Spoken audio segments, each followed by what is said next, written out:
Out of My Mind, Chapter 31. The air felt thick and damp, like the silence that followed the screaming and crying and sirens. The rain had slowed to a drizzle. After Mom and Dad left with the ambulance, Miss V took me out of the car and sat me in my chair. She placed the soggy, filthy doodle on my tray. "I found this under the car," she said, her voice shaky. I touched it and burst into tears. As she rolled me to her house, she said, "We're going to clean Doodle up and have him waiting for Penny when she comes home, you hear?" I couldn't tell if she was trying to convince me or herself. I felt dizzy and nauseous. I could not stop shaking. After changing my clothes into warm, dry sweat, she switched the radio to an easy listening station and turned the volume down low. The only color I heard was gray. Miss V stood beside me, gently rubbing my shoulders. "Are you hungry?" she asked. I shook my head no. She continued to massage my back and shoulders until we both could feel the tension slipping away. "I'm going next door to get your Meditalker and the dog," she said. "You want anything else?" I shook my head and continued to listen to the tones of smoky gray. When she got back, Butterscotch seemed nervous. She kept pacing and sniffing as if she was looking for something. "I think she's looking for Penny," Miss V said. "Dogs, no." She hooked up Elvira to my chair and switched it on, but there was nothing either of us could say. "It's not your fault, you know," she said finally. I shook my head forcefully. Miss V should know better than to say stuff just to make me feel better. "I mean it, Melody. It is not your fault." "Yes, it is," I replied on my talker. I turned the volume up loud. Miss V walked around to where I could see her, leaned down until her face was just inches from my own. "You did your best to warn your mother. You should be proud of yourself." "Not proud. Not enough," I typed. "Sometimes things happen that are beyond our control, Melody. You did everything right." The guilt bubbled up then. "I was mad at Penny," I typed, slower than usual. "Penny knows you love her," she said. Tears slid down my cheeks. "Made Mom take me to school." "So what?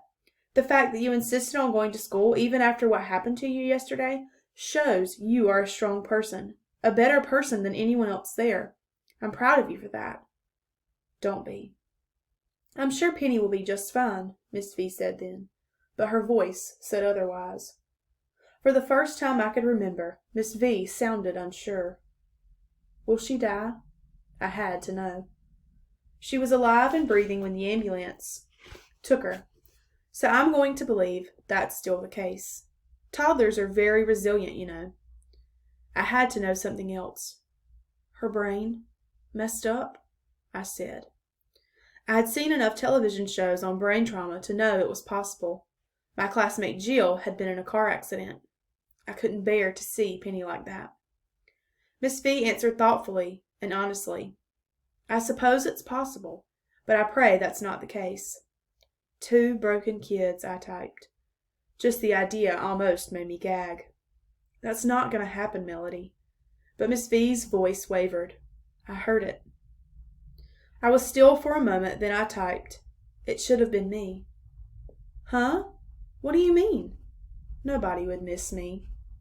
"Now you just stop stupid talk like that. My whole world would fall apart if something happened to you. Your parents as well." I'm not sure I believed her. I tilted my head. "Really?" I typed.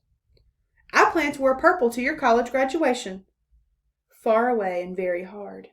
"Like making the quiz team?" "They left me." "And they lost." I glanced out of her large picture window and watched the wet branches sway. How could I say it? I looked back at my talker and typed, very slowly, "I want to be like other kids." "So you want to be mean and fake and thoughtless?" I looked up at her angry face, then looked away. "No, normal." "Normal sucks," she roared. "People love you because you're Melody, not because of what you can or cannot do. Give us a little credit." "I want it to be yesterday," I typed. "Yesterday your heart was broken because they left you behind, remember?" "Rather have that than this." "I know. Oh, Melody, I know." "I'm scared." "Me too." The silent room echoed our thoughts. "I had a goldfish." He jumped out of his bowl. I typed then. I remember your mom telling me about that. Tried to save him. Couldn't. The phone rang then, startling both of us.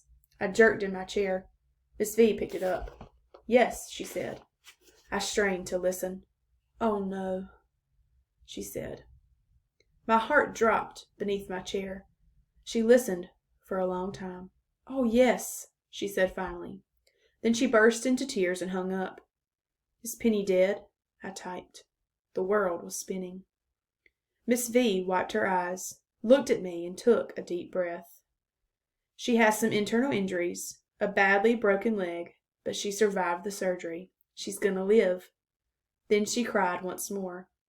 Normal doesn't suck at all.